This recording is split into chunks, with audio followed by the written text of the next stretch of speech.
Hey everybody, and welcome to another episode of Stuff You Wouldn't Say Out Loud. This is Mike holding down the fort on a better late than never episode. We are Jakeless today, unfortunately. I know the masses are crying.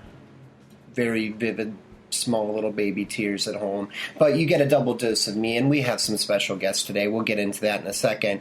But Jake is dealing with some personal family matters this week. That's why we're running a little bit late. Everything is well on the Jake front, though. He is doing good. Family's doing good. I'm going to let him break the good news to you next week, so we're not going to get into it too much today, but as I alluded to, we do have a very special episode. We are doing a Battle of the Sexes classic Stuff You Wouldn't Say Out Loud episode, and I have a couple of guests with me today to kind of hold it down for the vaginas, right? Woo! There we go.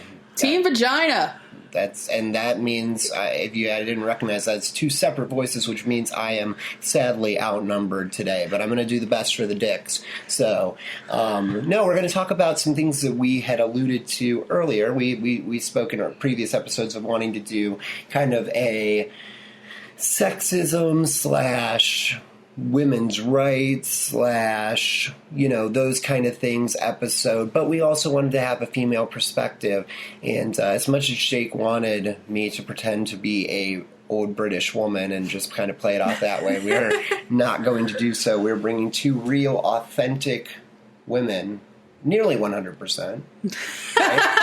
I think almost 100%, into the conversation. So why don't you guys introduce yourselves and talk a little bit about why you are experts in the field of women.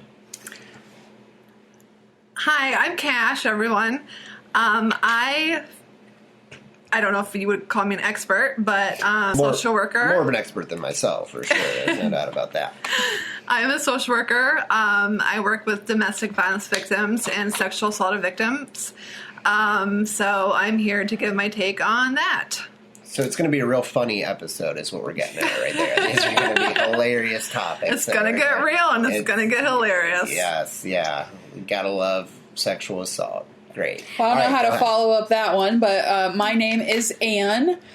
I am an expert because I have a vagina. That's true. I like my vagina. I touch it a lot. That's great. That's fantastic. And I do too. I just want to put that in there. And are you two a lesbian couple? Can we get that out of the way now? Because I'm sure everyone's going to be asking. No. Okay. No. Okay. So not touching each other's. Not touching each other. Okay. No, All right. I just want to clarify. Separate. But I am bisexual and I do like to touch other people's vaginas. Our viewership just went up so much just by you saying that. I'm so excited. Okay. And so what is it that you do? So I am a director of human resources for a multi-million-dollar company. I don't want to go into too much of what kind of facet of business that we do. But so I deal with sexism in the workplace, harassment charges, all that kind of fun stuff. So before our internet sleuths in Amsterdam get on the case of trying to figure out who these two people are, they are also anonymous. They are using monikers as well. So we are staying with the true Stuff You Wouldn't Say Out Loud fashion of being completely anonymous so we can speak completely openly, which is what we always strive to do. Okay, that's great. I think that's fantastic. So why are women better than men? Why are they not? Why are they?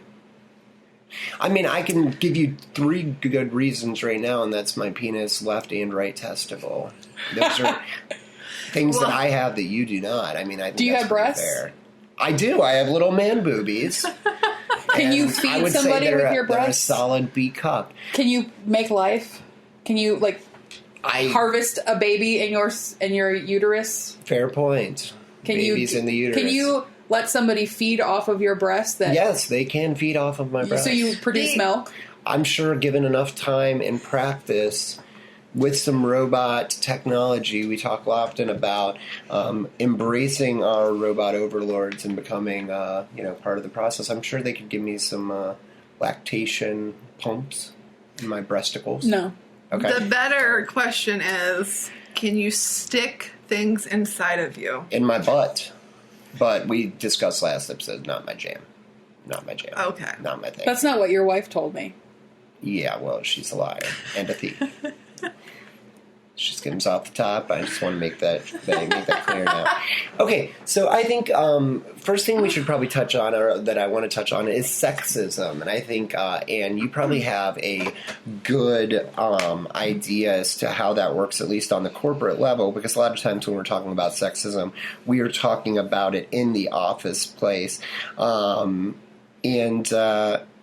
We have a little bit as far as statistics go, I do believe.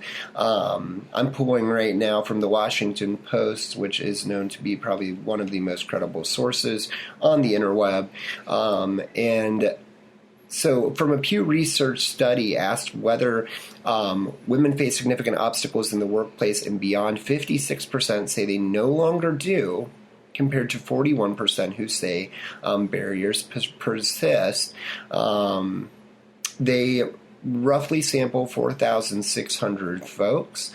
They say discrimination, though, still makes their life harder, 63%, while 34% say otherwise. So 63% still says the sexual workplace does make their life a little bit harder. They just think it's a little bit better than it used to be. So tell us, I mean, from a corporate standpoint, do you feel like sexism is still alive and well in the workplace? I do. So I'm going to share my personal story. So I'm a director in this company. I've worked for this company for about 12 years. I've worked my way up from an entry-level position. And now I'm a director, so then what's above me is a vice president, and then obviously the president of the company. Out of our organization, we have about 10,000 employees. Out about the 10,000 employees, we have maybe 40 directors. Let's say 40 directors. Roughly 40 directors. Yeah. Okay. I am the lowest paid director in the entire company, and I have somebody. You're a woman. Are you the only female director? No. So I actually have a counterpart. We have the exact same position. He's been there 5 years less than me, and he makes $6 more an hour than me. We have the same credentials. We have the same everything. Bullshit. And we do the exact same job. And he actually will even call me for advice on things. And I get so fucking pissed off. Because I feel like I've worked hard. I worked my way up. Why am I not making the money that everybody else is making? That's the definition of sexism. Are you the only female director? No, there are 5 other female directors who all make well over $100,000. Okay. Do you think the problem then, I mean, it sounds to me that you're just simply not sucking enough dick. I mean, I think that should be pretty clear, right? I mean, I think that's what I'm getting from this conversation. That's what I'm hearing you say here. Obviously, I'm joking for everybody at home. So no, the other female directors that are making more money, they are clinical, so they do have a clinical background. Okay, gotcha. There are 2 that are not clinical, but they still make more money than I do. Have they been with the company longer, though? No. Okay. Now, have you talked to your boss about this? So actually, that's an interesting story. My boss just changed. And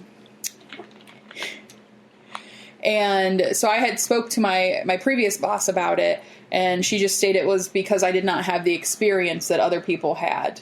But a perfect example of this would be our benefit director, who was just hired in. Okay. No experience. 0 experience in benefits. She has a 4-year degree in HR, which I also have that degree, and she makes $10,000 more than me. So, but why then do you think that there are other females that make more?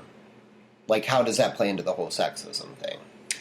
Like, do they still make less than their male counterparts significantly? Correct. Is that what you're getting at? Yeah. Okay. Yeah. So still make more than you, but less than their male counterparts. Right. Correct.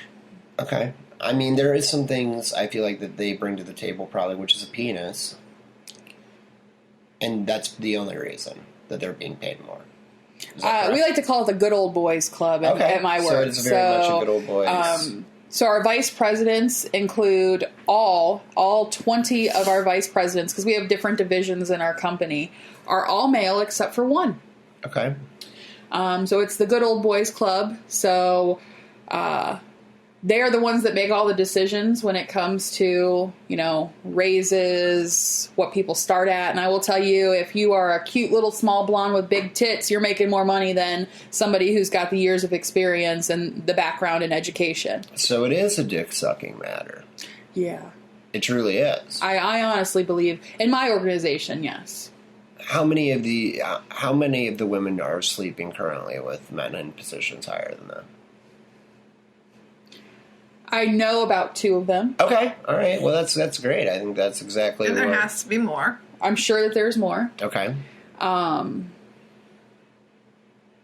I don't want to say kudos to them for getting what they want and doing what they need to do to get that, but I'm not going to lower my standards to make more money. I have to sleep at night, and I'm sure, if I wanted to drop to my knees and give a blowjob, I would, go up on that ladder a little bit higher than I am, but that's not who I am. On the flip side of that, though, I feel like if I had boobs and a vagina, I could just sleep with a rich man and kind of be set. Oh, yeah, I always tell my husband, actually, that, when we get divorced, I will not be marrying for love anymore. It's going to be a rich old man, and I'm just going to be using him for money. I think that's great. I think that's fantastic. I tried it once for love. It wasn't worth it. Worth it. No. It's fucking all about money. Go for the money. Right. Go for the bucks. I mean, to be fair, I feel as a male I could not do that, which I don't know if that's a benefit. I mean, I don't know what exactly that's saying, but I would like to have some money. And I would probably sleep with an old lady. I would say, just sleep with an old lady with a walker. You could actually push her down, a flight of stairs or something. Here's the difference, I think, is if I slept with an old lady, I would be accused of, elder abuse. You don't often see males with, older women, but women with older men is pretty common, I would say. I don't know about that. I agree. Maybe that's just my perception, but... Okay, so... A lot of cougars out there want young men, want to take care of them. But do you think it's easier in this world if you were to, as you said, kind of lower your standards? Do you think it's easier in this world to kind of take what you want if you are a woman? Because I can say from the male perspective, most of us, not all of us, but we kind of look at things that way. If I had boobs and a vagina, I could just sleep my way into whatever I wanted to do. I feel like it's easier for some things, such as sex. If you were to lower that standard, I'm not saying that you want to, but if you were to, do you think it's easier for women to? Well, we actually, my wife and I did kind of a funny experiment. We talked about it on the last podcast. I think you heard about it, right? Yep. Where we both made Facebook accounts, fake ones. One of them was a hot woman, one was a hot man. And within, an hour, this hot woman had all kinds of messages and friend requests and was wildly more popular than I will ever be as a human being. The guy, not so much. Didn't do so great. I mean, how do you think that plays into this equation? Do you think that's what I mean. I think it is easier if you're a beautiful woman to just kind of go and storm the world. Look at Marilyn Monroe. She sucked the president's dick. Well, first off, who wouldn't suck JFK's dick? Let's talk about that. Is he a handsome man? He was a very handsome man. Wow. But I mean, she was a mistress. She just kind of worked her way into that situation, giving her and it made her famous. Sure. Made her rich. Absolutely. That's what I mean. Made her kill herself. Well, it is what it is. Okay. Well, I think that's interesting. I think...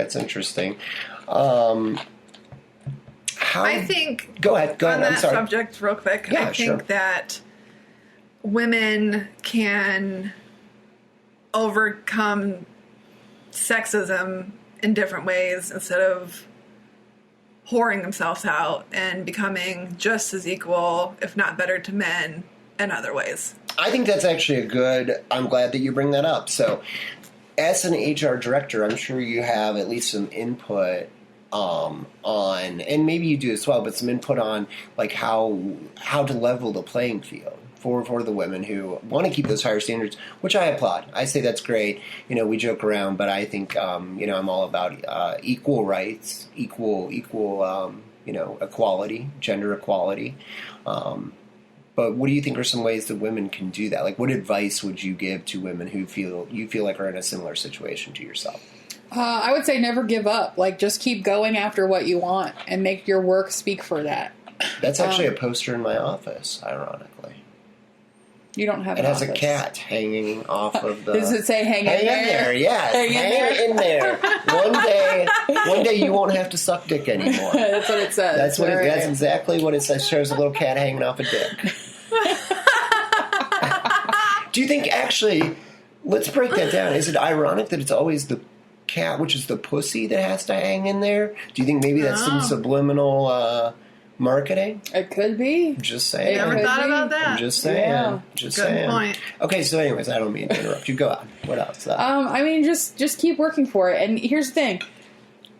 It's a great market out there right now for jobs, especially with all this COVID shit. People are mass hiring for essential employees, and any business can be deemed an essential right now if you have anything to do with healthcare or anything that is open to the public.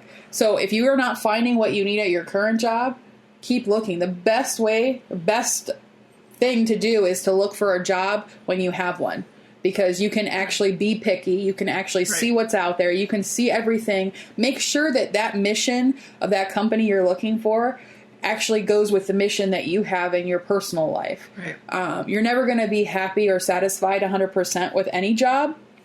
But if you and your company have the same core values, then you'll be able to succeed more in that company. And demand what you fucking deserve. Absolutely. And I hate to say this, but I'm just going to do it. So when I left the company, I left for a year, and then I came back. I lied when I came back about how much I was making, and they actually did give me a $10,000 increase. But I would have not gotten that if I would not have told them that I was making $15,000 more than I actually was. You got to do what you got to do. That's how you got to do it to get what you deserve and what you work. See, that I don't think that's wrong, because you worked your ass off to get where you are. And you deserve that money. So to me, that is not wrong. I have to agree. Now, I do have a flip side. So this is me talking about profession. But I also, as a human being, I am very motivated by money. As a woman, in my personal beliefs, I don't want to say I do anything for money, because obviously I won't sleep with my boss or something like that. But in my personal life, I'm very money oriented. Happiness does not pay my bills. Right. Happiness to me is being able to buy something that I want. Not that I need, that I want. So. Well, when you work hard, that's what you deserve. That's what you get. And Absolutely. You have been. Absolutely. I think that's great. I think that is fantastic. So, out of the workplace, we're obviously seeing some other changes, and we have been now for quite some time, where we're moving, I think, towards or at least in a better direction, towards gender equality, right? Do you feel like we're moving in a better direction? In 2020, absolutely not. Okay, explain yourself. Well, like Anne said, her work is still all fucked up. It's fucked. For sure. So, no. Okay. In my line of work, the rates of, and I don't want to get into too heavy of stuff, but in my line of work, every year, 1 in 5 women will be raped every year. And that's crazy to me. That's insane. That's horrible. In a year, 1 in 71 men will be raped. So 1 in 5 women in their lifetime? I'm sorry, not in a year. I have not had enough coffee today, guys. I'm very sorry. No, that's okay. In their lifetime. I just wanted to clarify. In their lifetime. Thank you. Okay. Thank you, Mike. In their lifetime. Which is insane. That's terrible. Insane. And it's still 2020. We are running rape crisis centers. We are running all kind of different things to help rape victims, and numbers were not going any lower. And I can go into the legal system, but I'm not going to do that. But, well, I'll just say quickly, without the legal systems getting any better, this isn't going to improve at all. But... And do you think it's just not, like, legally there's as many resources for rape victims, or do you think the legal system doesn't take it seriously enough? Like, do you think it's blown off, or it's you know what I mean? Is that what? Yeah, there's many resources for rape victims, and the court systems just blow it off. They just blow it off. Okay. Okay. So the resources are there. It's just like the actual, like the judicial system, I guess I should say. Yes. Just kind of blow things off. Okay. Yes. No, I do think.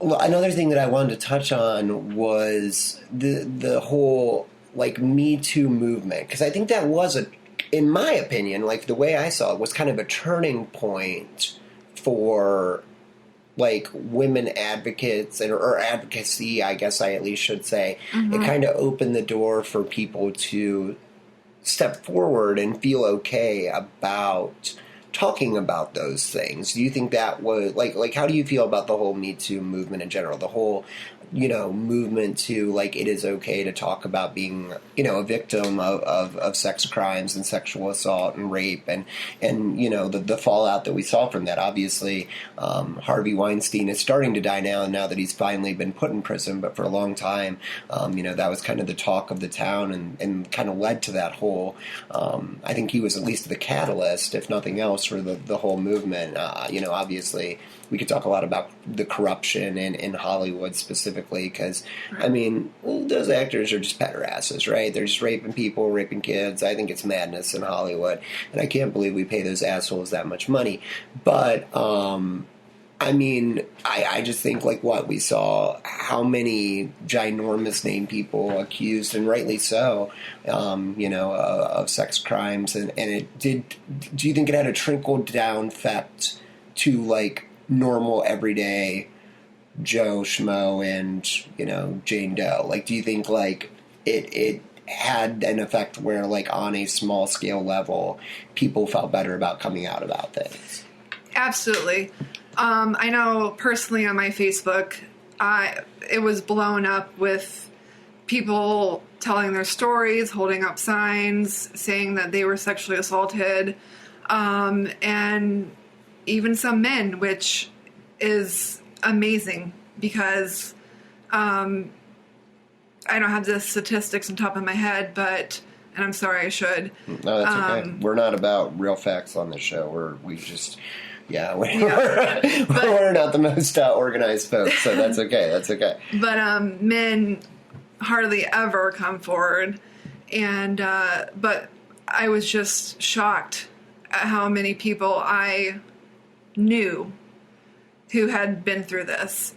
I mean, when you're in a group of people when you're a group of 5 people, at least one of them has been sexually assaulted. That's insane. That's insane. It says here, I'm going by the Globe Post, in the first year of the Me Too movement, from like the first time that hashtag was used, 19 million tweets that included the hashtag Me Too. That's insane. That creates awareness, and I think it helps people come out and tell their story, and it's just amazing to me. It's what we need, because most people, 80% of women don't tell that they've been assaulted. That's insane. And that's for this crazy. to happen, wow. I think is going to help these women come out and tell their story, be empowered, maybe even go to the legal system, which is kind of a joke, but it's about empowerment, coming out, telling your story, being empowered, and taking back the power that that person stole from you. And I think that's great. I mean, that's it's awesome that obviously nobody should have to live with those things, and those people should be brought to justice. Do you have any thoughts on the Me Too movement, Ann? Just listening to Cash, I mean, I think she's right. I mean, there's so many people that I know that I never knew that story until they shared it. I feel like everybody can relate to it, not just women, men as well. Yep. And getting more stories out there is going to help try to bend the curve of this is okay. Like you can do this and get away with it. No, you can't. Like you can't do this and get away with it. And I'm not saying it's just men, because I know other, maybe women do it to women, or, women do it to men. That's never something I've really thought about, is the gay sexual assault. And that's a real thing. I was talking to a gentleman the other day who was, he's a gay man, and his boyfriend and him, I don't know that they're so much were one or the other like assaulted each other, but they were just crazy sons of bitches, I guess is what I have to say. He told me a story about his boyfriend throwing him into a wall, and he stabbed his fucking boyfriend, and this is still his fiance. Are you sure that wasn't like a sexual kink? I know you guys just did a podcast about kinks, but maybe I'm pretty sure this dude shanked. You shanked him? His boyfriend. Not with a dick, like with a knife. With a knife. All right. Wow. That's great. I think that we need more shankings in the world in general. I can think of a few people I would like to do that to. Sure, shanking I think is great. I think that's. I think we should all just lean into that whole idea. So here's I think the Me Too movement was great. I don't have any like large beef with the idea. I have no beef at all with the idea of people coming forward. Here's my concerns with the Me Too movement. My worry is I think there's a couple things that we have to be very careful about here. I think we're just kind of treading on thin ice, and I think there's been several cases where we've seen people inadvertently or like get hurt by this system, like this movement, or at least maybe not inadvertently, was kind of targeted. And again, I think that can go either way. But my worry is with the obviously ability to kind of like with Me Too, not the ability, I guess, but like the sudden fame of the Me Too hashtag, it kind of opens up a few doors for me, which worry me. Like, obviously, the possibility of false accusations made against people, for one reason or another. And I know there was some cases of that happening. But then also the whole idea of social justice before a jury, right? Like, if I had beef against you, Ann, I could say that you tickled my pickle while we were in the office room because I want your job. And honestly, does it really matter that I am proven guilty or innocent when you blast that all over social media, and I get like the, online witch hunt begins to, destroy my life? I mean, there's been cases just in general with like these online witch hunts where people have been accused of, there was a gentleman, I forget in what country, and this was probably about a year ago, he was accused of, like molesting children. Like this guy said, or like this woman said that she caught this guy, not even molesting, like taking pictures of her children, and he was taking pictures of like a display in a store. But that didn't stop like the whole, pitchfork, torch, online movement from actually getting together, identifying this man, and they beat him horribly. He was in the hospital for about a week before he passed away, and he was proven innocent. I just want to make a point that I feel like we have to be very careful about this whole idea of social justice before we know, like, honestly, a lot of facts in these situations. Is that a dangerous thing? Is it worth? There was I forget who said it for the life of me, but there was a political figure who said that it was, or maybe it was just like a columnist that said that it was worth, men being falsely accused and their lives destroyed for the better good of this, like Me Too movement. Do you have any thoughts on that? Just like the female perspective from that, because I know that's a very male perspective, but I have some it's a concern of mine. Yeah, go ahead. Jump on in there. Well, first, 1% of women, just talking about women, lie about being assaulted. And when I saw, like on my Facebook at least, the Me Too movement, no one said any names. When I posted my Me Too movement, I did not post either of my rapist names. So that's interesting. See, now that's something I didn't really think about, is that there wasn't much. I guess like I would like to see, I guess, the stats on how many people actually like called somebody out as opposed to just like said that they were, just a victim to show like the fact that they were. That's interesting. Go ahead, Sarah. Sorry, I just think that's an interesting, something I didn't think about. Yeah, I just told my story, and everyone else I saw on Facebook just told their story too, no names. And like I said, 1% of women lie about it, which I know ends up being, it seems like a small number, but it ends up being a large number in the long run. But still, small percent. And I think I would agree with that. I think it's a very small percent, but I think the one of the things that I didn't like about the whole kind of like Me Too movement, what it led to, was the fact that you could anonymously accuse someone of doing something. Like somebody could call my work anonymously and say that I raped them, and next thing I know, I don't have a job. And you know what I mean? Like there's a lot of anonymity as far as like the accusers, especially like we'll see a lot of these like famous people, right? They're being anonymously accused of doing things. I think you have, just like in court, you should have the right to face your accuser. Right? Like you should have the ability, you should have to, come forward and I think, do you think that would cut down on, even if it is a small percentage, one person's life ruined for no reason, I think it's not a good thing, right? Like it's not it's not a good thing. I think that might be something that would at least help. Any thoughts on that? Like, do you think you should have to like face like it, like not like face off with them, like you guys have the giant Q-tips and you have to fight each other like American Gladiator style, but just make it yourself known, like who it is, like that you're the accuser. Well,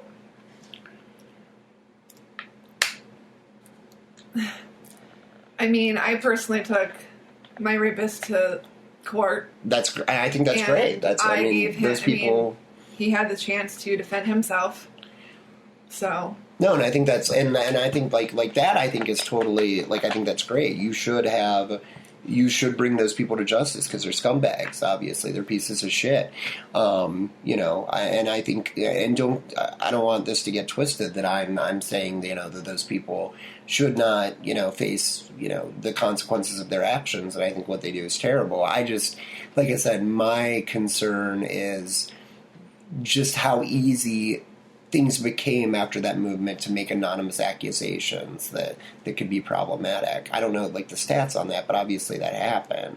I think that's always been around. That's always been a fear.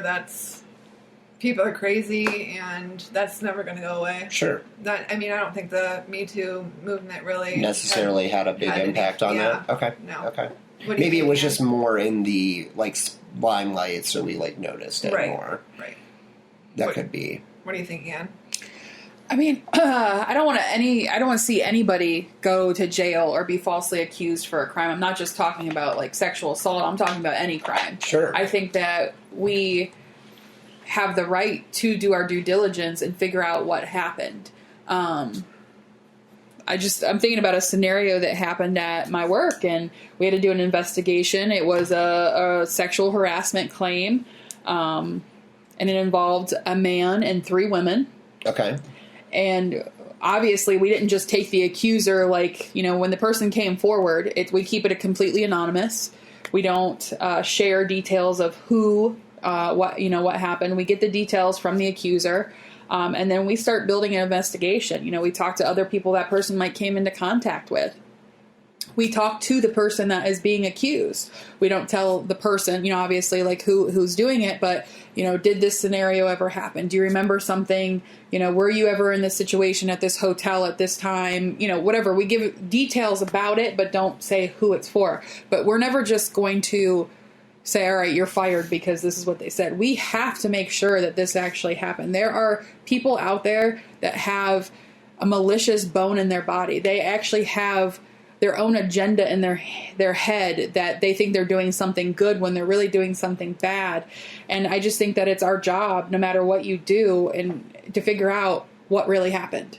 Okay, so now let me put you in just like a what if scenario, or like I just want to throw a scenario out here. So let's say that man, we'll use that example. A gentleman is accused by 3 women of assaulting them.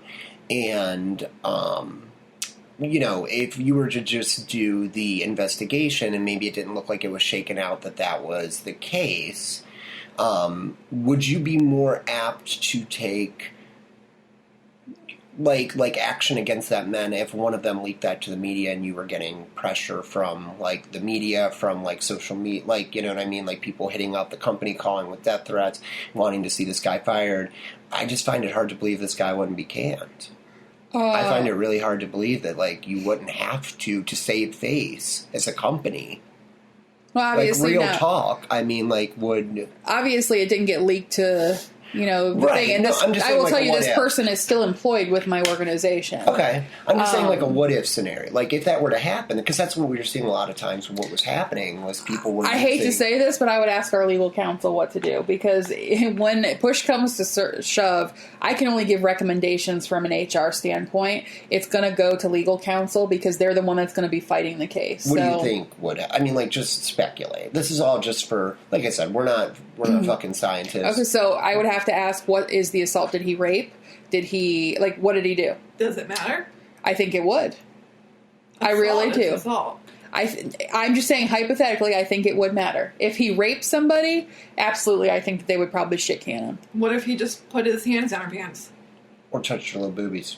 Why do they got to be little? Why does he? I mean, you said grabbed the it. well, What I if he guess grabbed her boobs? Yeah. I just feel, excuse me, I just feel like it would be this severe. I'm not saying this is right or wrong. I'm just saying I feel like it would depend on the severity of it. If he raped, I think absolutely he would be shit canned.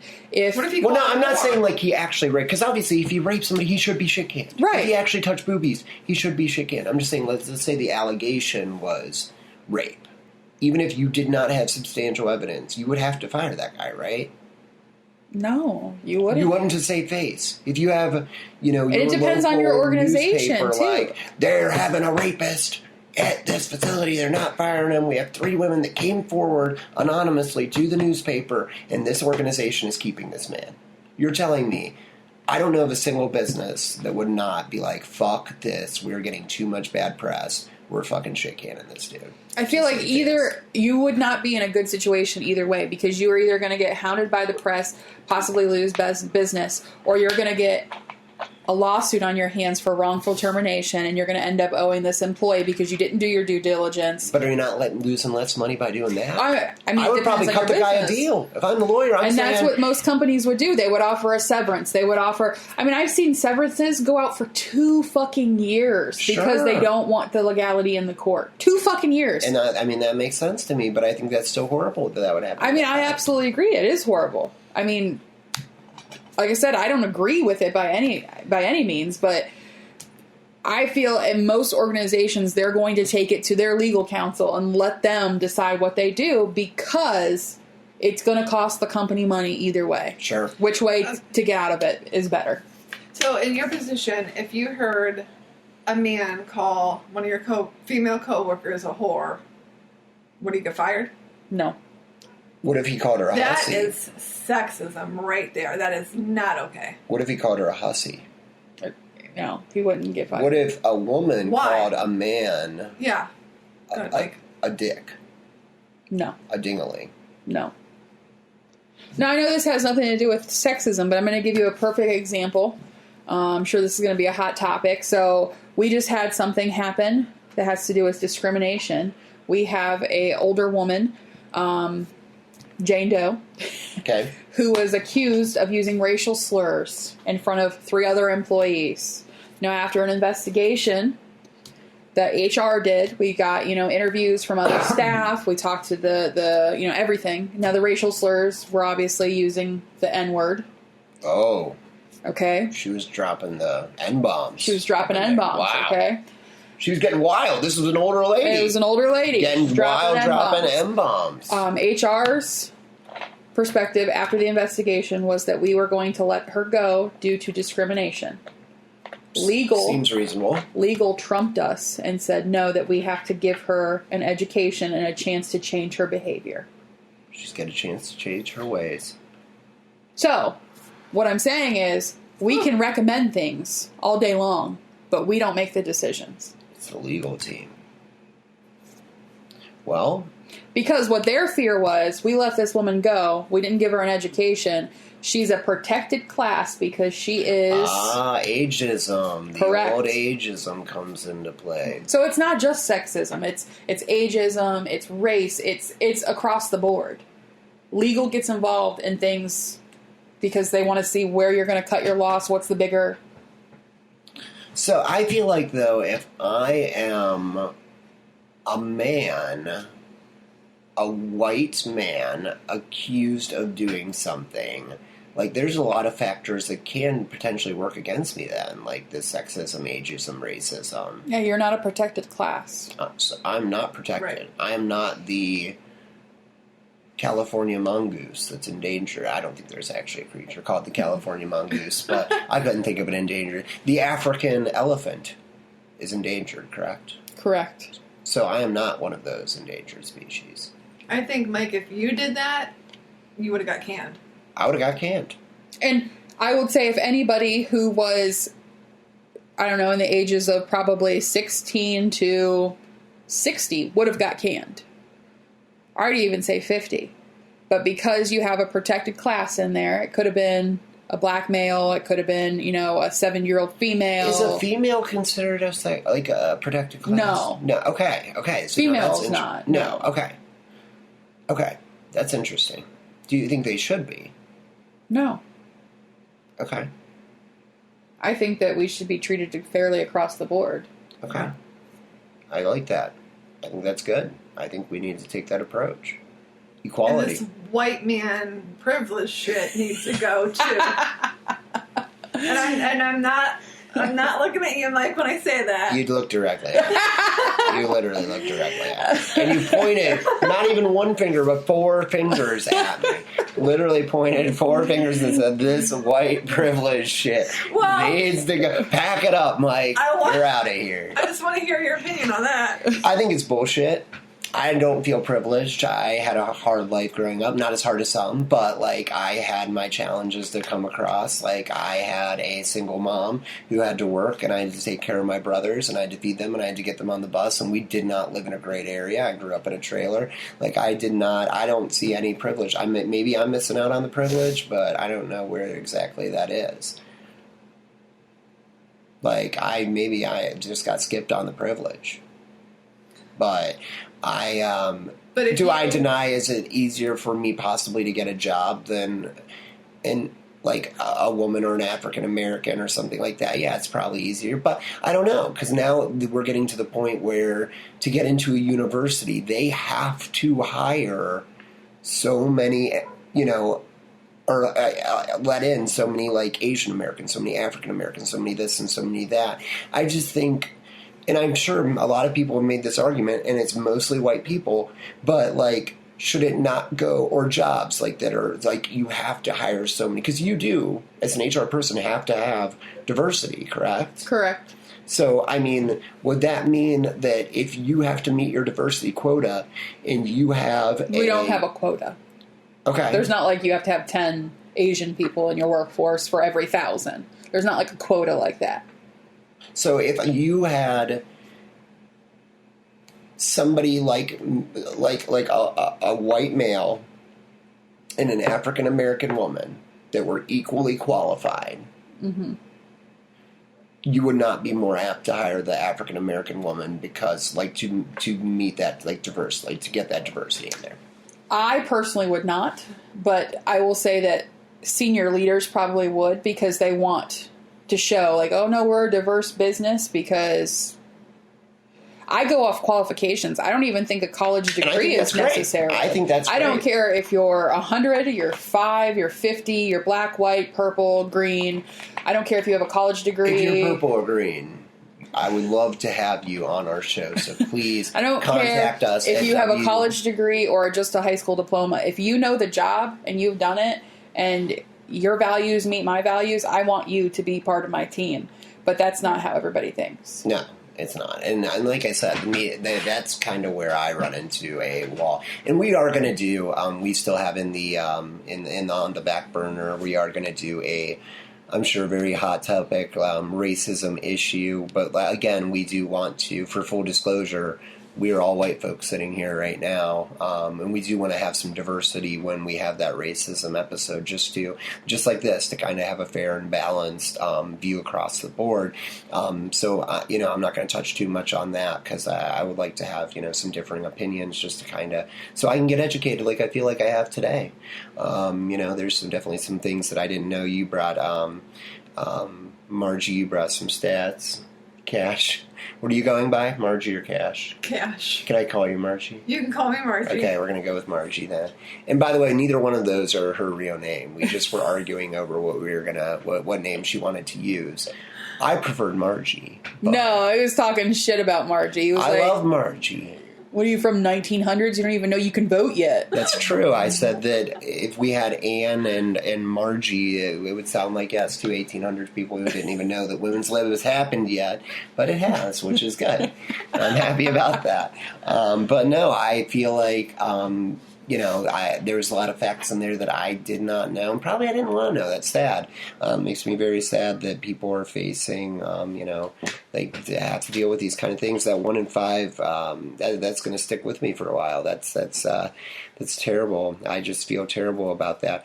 What are some resources? Do you have any resources nationally that people who have been sexually assaulted and things like that, like they can reach out to, or any advice, like just from a social worker standpoint of things that, because like I said, we joke around, but we do take this seriously, and we want, if you feel like you are in an abusive relationship, or, you have been sexually assaulted, we, want you to stomp on the face of the fuckers who did it, from a figurative standpoint, bring them to justice and get yourself safe. So what are some ways that people can do that? Do you have any resources off the top of your head? I know I'm putting you on the spot right now. No, you're fine. RAIN.org is a great resource for sexual assault. There's someone on call 24 hours a day, every day of the year, that you may speak to if you just need a vent, talk, tell your story, whatever. And they also have a lot of resources online that you can read about. And then the National Domestic Violence Hotline. You can Google that, and you can talk to someone 24 hours a day, every day of the year as well.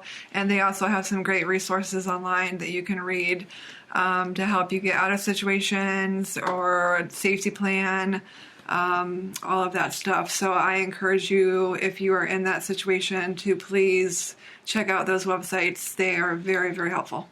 That's great. And if you didn't catch that, you are more than welcome to email us at sywsolpod@gmail.com. We'll be happy to get you links to those, or send us a tweet at SYWSOL.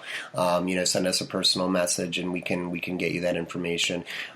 We love our folks that listen. We want you guys to be safe, and we want you to be empowered. Women, rise up. Anything you can do, I can do better. I can do anything better than you. No, you can't. Yes, I really can, though. But no, we joke. We want equality. We love our women's, and our women's don't like our men most of the time, but that's okay, because we're kind of assholes and we deserve it most of the time. Correct. Yes, that is a fact. You can tell I'm married. I've learned what I need to say. So, no, I think this is great. I love this episode. I think that we've got a lot of good resources out there, and hopefully we opened the eyes to some of our male listeners on the stark facts, and they're terrible. And maybe you learned a little bit today, like I learned today. and hopefully that's the case. Either one of you guys have any fleeting last messages for our listeners? Want to say anything at all to the tens of thousands of millions of people who listen? I think it's like 7.6 billion people is what we have right now. Yeah, I doubt that. Yeah. Just thanks for hanging in there with us tonight, and hope you enjoyed it. Anything? Just keep fighting the good fight, and make sure that if something does happen to you, that you report it. I think that's most important. And record it. No, not record it. No, well, no, God, no. I meant that in like get some documentation if you can, right? I mean, that's more what Lord have mercy. No, yeah, don't, unless that's what you're into. I mean, then, go for it, I guess, but, yeah, along with what Ann said, there's so much help out there, so please reach out. You are not alone. Like I said, 1 in 5, you are definitely not alone. Please reach out and get help. Absolutely, and that's what that's what we want for sure. I think, like I said, I think it's great. I hope we can maybe do another roundtable again in the future. I'd love to have both of you back on anytime. Maybe Jake can join us next time. I'm sure he has some good input into this whole thing. So maybe we'll do a man-woman roundtable again in the future. Let us know if this is what you liked. Again, that is at sywsolpod@gmail.com. Send us a line. You can find us at Twitter at SYWSOL. And let us know what you think. If you want some more of 1800 and Margie action going on. They're both in like the big long dresses right now. I'm actually churning butter right now. That's right. Yeah, churning butter. It's great. It's nice. I'm milking the cows. That's right. And I am sitting, drinking a beer, doing nothing, waiting for my dinner, which is exactly what we should be doing in the 1800s. No, we're going to have a fantastic meal after this. Stay safe, everyone. Remember social distancing. 6 feet apart or 6 feet under, brah. So we will see you next week. Thank you so much for tuning in to Stuff You Shouldn't Say Out Loud. Peace.